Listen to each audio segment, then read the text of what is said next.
नमस्कार दोस्तों, जय हिंद, वंदे मातरम। आप सभी का स्वागत अभिनंदन है टीटी फैमिली शिक्षकों के परिवार जायसवाल कोचिंग सेंटर पर, पावर्ड बाय शिक्षा ही प्रकाश है। मैं आपके साथ जायसवाल सर लेकर आया हूँ सीडीपी बाल विकास की मॉक क्वेश्चन नंबर 2 लेकर आए हैं। पहला मॉक क्वेश्चन एमसीक्यूज आपने आई होप आपने वीडियो जरूर देखा होगा। पहले एमसीक्यूज में हमने टॉप 20 क्वेश्चंस किया। आज के एमसीक्यूज पार्ट 2 में भी हम 20 क्वेश्चन करेंगे और 20 में से आप लोगों का फीडबैक कितना है लाइव क्लास के माध्यम से आपके स्कोर जानेंगे, आपका फीडबैक जानेंगे। और सभी लोग यहाँ पे जुड़ जाइएगा, जितने भी शिक्षक बंधु हैं आप सभी अपने ग्रुप में शेयर कर दीजिएगा। चलिए लाइव क्लास के साथ हम सीडीपी बाल विकास की एमसीक्यूज कंप्लीट करते हैं। पहला प्रश्न आप लोगों के स्क्रीन पर है। बाकी इसकी पहली जो क्लास है, पहला एमसीक्यूज है, आई बटन पे यहाँ पे ऑलरेडी लिंक दे दिया गया है, आप लोग देख सकते हैं।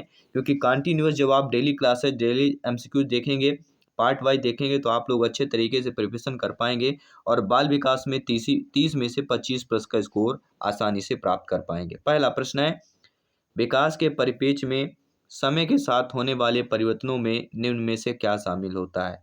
रूप, दर, अनुक्रम या ये सभी शामिल होते हैं।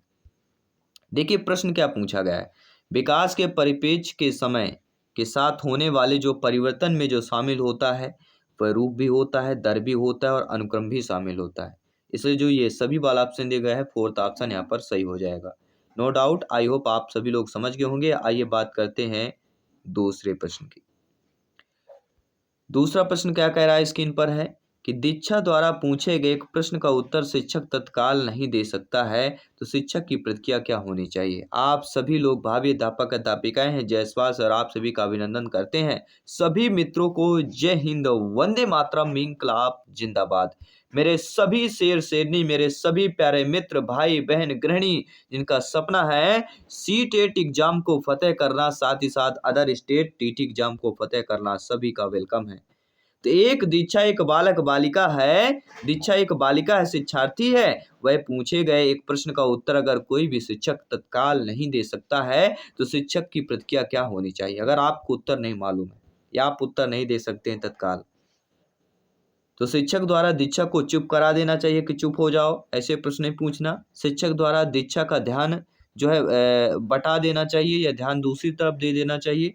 शिक्षक को कहना चाहिए मैं नहीं जानता हूँ, साफ तौर मना करेंगे तो शिक्षक और छात्र में एक संबंध जो होता है, जो शिक्षक को एक मानता है कि सब सर्वज्ञानी है, बच्चे में उस पर एक निगेटिविटी जाएगा। लेकिन शिक्षक द्वारा इस प्रश्न का सही उत्तर बाद में समझ कर देना चाहिए, ये अच्छा हो जाएगा। आप दें, उसको बाद में समझकर अच्छे तरीके से दे तो बच्चा संतुष्ट होगा और क्लास में जितने भी बच्चे हैं वो भी संतुष्ट हो जाएंगे। इसी के साथ बात करते हैं तीसरे प्रश्न की। तीसरा प्रश्न है, निम्नलिखित में से कौन जो है व्यक्तित्व प्रक्षेपी परीक्षण नहीं है? व्यक्तित्व की प्रक्षेपी परीक्षण नहीं है। तो आप सभी लोग जानते हैं टीएटी परीक्षण, शब्द साचर परीक्षण, रोसा स्याही धब्बा परीक्षण, ये तीनों व्यक्तित्व की प्रक्षेपी परीक्षण है। लेकिन जो 16 पीएफ परीक्षण है ये व्यक्तित्व की प्रक्षेपी परीक्षण पे नहीं आती। क्यों नहीं आती? देखिए 16 पीएफ मतलब 16 कारकों का प्रश्नावली। इसके लेखक कौन है? आरवी कैटल हैं, जिसे व्यक्तित्व के समान सिद्धांत के आधार पर बनाया गया था। यह मनोवैज्ञानिक अनुसंधान के माध्यम से विकसित एक उपकरण है जिसमें हजारों तत्वों पर 10 से अधिक वर्षों तक तथ्यात्मक प्रयोग का अनुभवजन्य आधार है।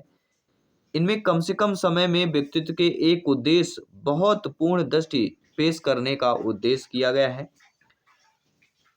और व्यक्तित्व परीक्षण में 16 कारक पूछा जाए या 16 पीएफ। इसके सूचकांक कौन कौन से? इसके सूचकांक मूल्यांकन, आवेदन, व्याख्यात्मक, मानक, विश्वसनीयता, वैधता और अन्य लेखों की मान्यताएं, ये सारे हमारे क्या सूचकांक हो जाते हैं। अगला प्रश्न, वह प्रक्रिया जिसके द्वारा माता पिता यह अनुमान लगाते हैं कि उनके बच्चे में सभी सकारात्मक गुण है, क्योंकि एक गुण सकारात्मक है। सभी कमेंट कीजिएगा। ऐसी प्रक्रिया जिसके द्वारा माता पिता, फादर मदर, अभिभावक अनुमान लगाते हैं कि उनके बच्चे में सभी सकारात्मक गुण है, सभी सकारात्मक गुण है। एक गुण सकारात्मक है, यह क्या कहलाएगा? यह कहलाता है, सभी लोग जानते हैं, परिवेश का प्रभाव। क्योंकि माता पिता को पता है कि बच्चे को कैसे परिवेश में पाला गया है, कैसे परिवेश उसको दिया गया है, तो परिवेश के प्रभाव के कारण उसके माता पिता का अनुमान है कि बच्चा जो है, उनके बच्चे सभी सकारात्मक गुण पर हैं। आइए बात करते हैं पांचवें प्रश्न की, जो स्क्रीन पर प्रश्न है। बालक बालिकाएं अपने जीवन में किसी अन्य को आदर्श के रूप में स्वीकार करते हैं, किस अवस्था में करते हैं? सभी कमेंट कीजिएगा। बहुत ही अच्छा प्रश्न है, शानदार प्रश्न है।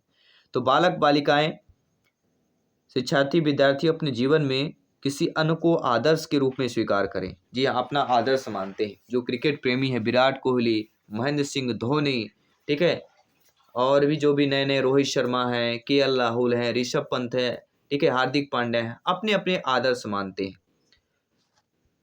जो विश्वनाथ आनंद हो गए, ये भी स्पोर्ट के खिलाड़ी हैं। सानिया जी हो गई, ठीक है, सानिया मिर्जा, ठीक है। तो ये सारे क्या हैं? ये एक आदर्श रूप में हम प्रकट करते हैं। मोटिवेशन वीडियो देखते हैं, वो भी एक आदर्श के रूप में हम मानते हैं। संदीप महसूरी जी का मोटिवेशन वीडियो देखते हैं। तो बालक बालिकाएं भी अपने जीवन में किसी अन्य को आदर्श के रूप में स्वीकार करते हैं। वह अवस्था बताना है आपको। तो वह अवस्था होती, सभी लोग जानते हैं, किशोरावस्था। किशोरावस्था की जो अवस्था कहलाती है, वह 12 से लेके 18 वर्ष तक की अवस्था किशोरावस्था कहलाती है, ठीक है। जो बाल्यावस्था होता है वह 6 से लेके 12 तक होता है, और शैशवावस्था जो होता है वह, ठीक है, जन्म से लेके 6 वर्ष तक होता है, वह कहलाता है शैशवावस्था, या जन्म से लेके 5 वर्ष तक की अवस्था। आइए बात करते हैं अगले प्रश्न की। शिक्षण के आधार पर कितने चर होते हैं? सभी कमेंट कीजिएगा। तो शिक्षण के आधार पर 3 चर होते हैं। एक स्वतंत्र चर होता है, ठीक है। स्वतंत्र चर में क्या होता है? स्वतंत्र चर में शिक्षक आते हैं और शिक्षक के द्वारा नियोजन व्यवस्था को परिचालन करने का निर्णय स्वयं लेता है। दूसरा होता है आश्रित चर। इस चर में छात्र अपने शिक्षक पर निर्भर रहता है। आश्रित रहता है मतलब शिक्षक पर ही निर्भर रहता है, और छात्र अपने शिक्षक के अनुसार ही कार्य करता है, मतलब आश्रित रहता है। और तीसरा होता है हस्तक्षेप चर, ठीक है। आइए बात करते हैं 7वें प्रश्न की, जो स्क्रीन पर आ चुका है। 7वां प्रश्न पूछा जा रहा है कि विद्यालय क्षेत्र में रचनात्मक निर्धारकों को जानने के लिए इनमें से कौन सा उपागम नहीं है? तो ये मालूम होना चाहिए कौन कौन से उपागम हैं। तो वार्तालाप कौशल हो गया, परियोजनाकार हो गया, मौखिक प्रश्न। ये तीनों विद्यालय क्षेत्र में रचनात्मक निर्धारकों को जानने के लिए उपागम हैं, लेकिन बहुविकल्पी प्रश्न, ये जो रचनात्मक निर्धारकों को जानने के लिए उपागम नहीं होता। According to questions, right option B option यहाँ पर सही हो जाएगा। मेरे सभी प्यारे मित्र कमेंट कीजिएगा। आई होप आप सभी लोग समझ गए होंगे, ठीक है। आइए बात करते हैं अगले प्रश्न की। अगला, विद्यालयों में श्रम की स्फूर्ति का विकास करने के लिए शिक्षक अपने ही श्रम में प्रवृत्ति दिखाएगा। शिक्षक ब्रह्म के महत्व पर व्याख्यान करेगा। समय समय पर विद्यार्थियों को श्रम करने का अवसर देना पड़ेगा, या विद्यार्थियों को श्रम करने वाले लोगों को उदाहरण देना पड़ेगा। तो विद्यालयों में श्रम की स्फूर्ति का विकास करना है, तो क्या करना होगा? सभी बताइए। जी हाँ, श्रम की स्फूर्ति का विकास करना है। तो राइट ऑप्शन क्या होगा? समय समय पर विद्यार्थियों को श्रम करने का अवसर। जहां भी अवसर देखेगा पेडागोजी बाल विकास सीडीपी में, बिल्कुल वह ऑप्शन पे क्लिक कर लेना। 99% सही होता है। अगला प्रश्न है, व्यक्तित्व या पर्सनालिटी स्थायी संयोजन क्या होता है? यह पर्यावरण के साथ संयोजन है, जीवन के साथ है, प्रकृति के साथ है, या इन सभी के साथ है? तो आप सभी लोग जानते हैं कि इन्वायरमेंट की जहां भी बात होती है, तो इन्वायरमेंट मतलब हमारे जीवन के साथ, प्रकृति के साथ और पर्यावरण के साथ। व्यक्तित्व स्थायी संयोजन है। पर्सनालिटी जो होती है वह इन तीनों के साथ होती है, इसलिए ये सभी ऑप्शन, फोर्थ ऑप्शन सही हो जाएगा। आइए बात करते हैं अगले प्रश्न की। औसत बुद्धि वाले बालकों की बुद्धिलब्धि किसके बीच होती है? जो बालक औसत बुद्धि वाले होते हैं उनकी बुद्धिलब्धि की बात कर रहे हैं। तो औसत यानी सभी लोग जानते हैं 90 से लेके 110 के अंदर अगर पूछा जाता है तो ये औसत की कैटेगरी कहलाती है। तो 90 से यहाँ पे 109 दिया रहे, या 91 से 110 दिया रहे, 110 के बीच पूछा जाए, ठीक है, या आपका 91 से 109 दिया रहे, या आपका 90 से 110 109 दिया रहे, तो भी आपका है। तो ये जान लें, 90 से ऊपर और 110 से कम, ये क्या कहलाते हैं? औसत बुद्धि लब्धि वाले बच्चे कहलाते हैं, ठीक है। तो यहाँ पे जो आप लोगों का थर्ड वाला ऑप्शन दिया गया है वह सही हो जाएगा। आइए बात करते हैं अगले प्रश्न की। अगला प्रश्न स्क्रीन पर है। टोटल इस एमसीक्यूज बाल विकास में 20 प्रश्न रहेंगे, जैसे हम पिछले एमसीक्यूज किया था हमने। विद्यालयों को किसके लिए व्यक्तित्व भिन्नताओं को पूरा करना चाहिए? किसके लिए पूरा करना चाहिए? व्यक्तित्व भिन्नता मतलब हमारे और आप में विभिन्नताएं जो होती है, बच्चों में जो विभिन्नताएं होती हैं, इन भिन्नताओं को पूरा करना चाहिए। किसके लिए करना चाहिए? सभी लोग जानते हैं इन विभिन्नताओं को पूरा करने के लिए, यह समझने के लिए कि क्यों शिक्षार्थी सीखने के योग्य या अयोग्य है। आइए बात करते हैं अगले प्रश्न की। बालक का विकास परिणाम होता है, तो बालक का जो विकास परिणाम है वह किसके अकॉर्डिंग होता है? सभी बताइएगा। क्या वह वंशानुक्रम का है, वातावरण का है? वंशानुक्रम वातावरण दोनों की अंतः क्रियाओं का है या आर्थिक कारकों का है? यह सी टेट में आया हुआ प्रश्न है, अदर टीटी एग्जाम में भी पूछा गया प्रश्न है। तो राइट ऑप्शन क्या हो जाएगा? वंशानुक्रम और वातावरण की अंतः क्रिया का परिणाम है। बालक का जो विकास होता है किसका परिणाम होता है? वंशानुक्रम तथा वातावरण की अंतः क्रिया की प्रक्रिया का परिणाम होता है।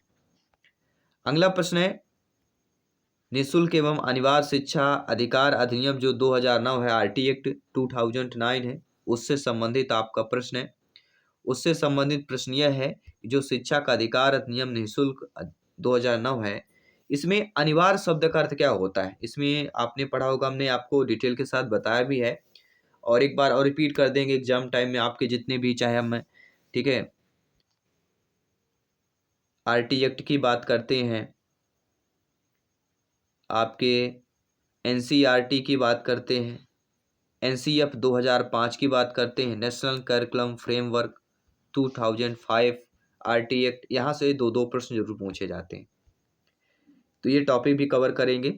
तो निःशुल्क एवं अनिवार्य शिक्षा का अधिकार 2009 में अनिवार्य शब्द का जो अर्थ होता है वह यह होता है साथियों कि उचित सरकार दाखिले, उपस्थित और प्रारंभिक शिक्षा की पूर्णता सुनिश्चित करे। बी ऑप्शन यहाँ पर सही हो जाएगा।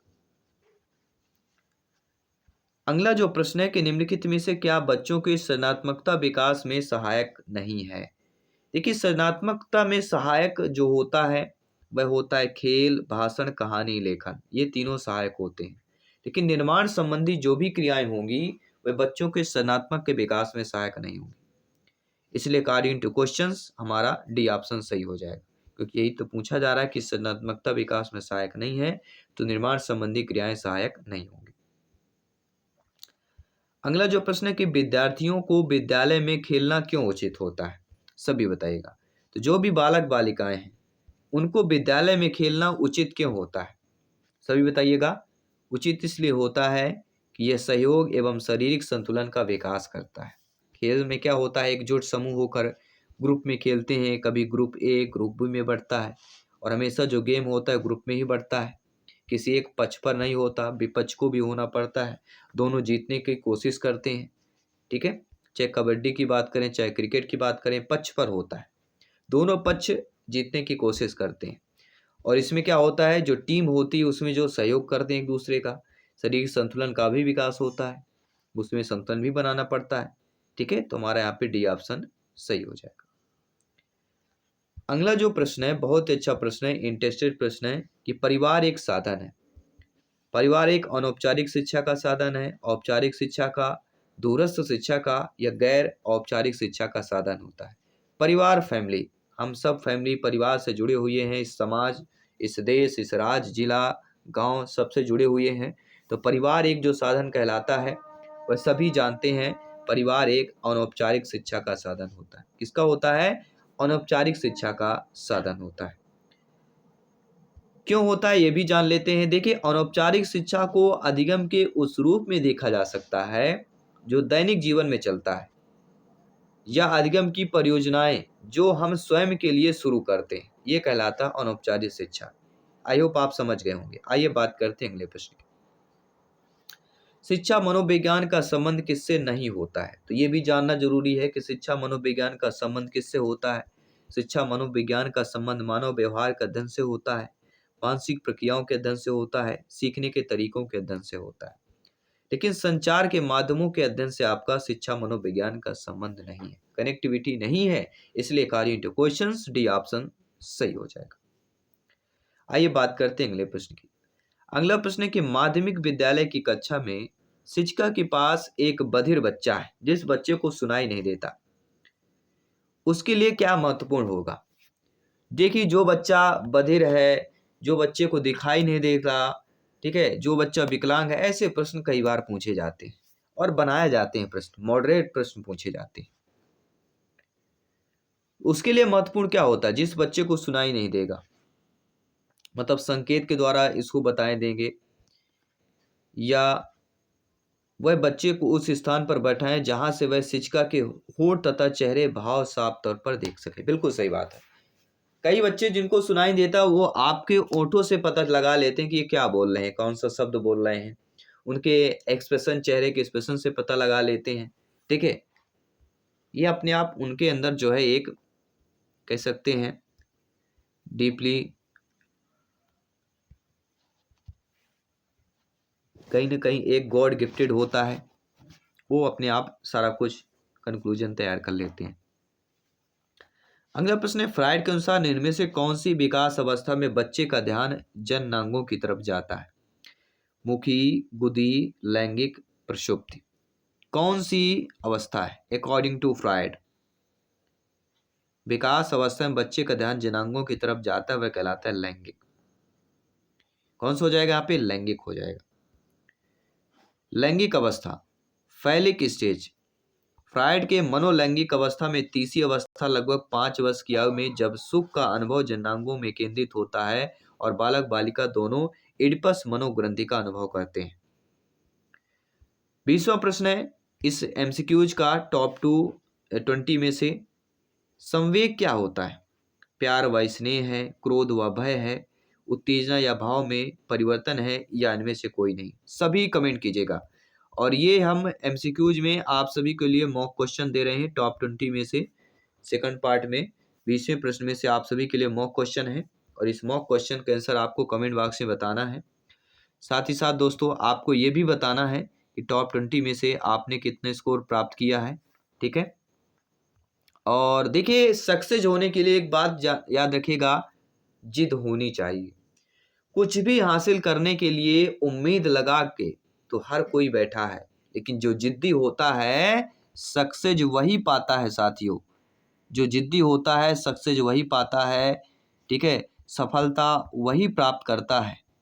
इसलिए जिद्दी बनिए, तैयारी में अभी से लग जाइए, सफलता हासिल कीजिए, अपने सपने को साकार कीजिए, क्योंकि सभी व्यक्ति को सफलता चाहिए, लेकिन सफलता के पहले कर्म और कार्य करना ये बहुत कम लोग करते हैं। और जो कर्म और कार्य करना सीख जाते हैं, सफलता अपने आप मिल जाती है। कहीं बोलने, कहीं सोचने, कहीं किसी से शेयर करने की जरूरत ही नहीं होती। बस आप मेहनत करते जाइए, कर्म कार्य करते जाइए, प्रैक्टिस करते जाइए, अभ्यास करते जाइए। आपका अभ्यास, सफलता, मेहनत, सब कुछ आपके एग्जाम के रिजल्ट पर सब कुछ मिल जाएगा। मैं आपके साथ जयसवाल सर मिलता हूँ आपकी अगली क्लास पर। सभी मित्रों को जय हिंद, वंदे मातरम।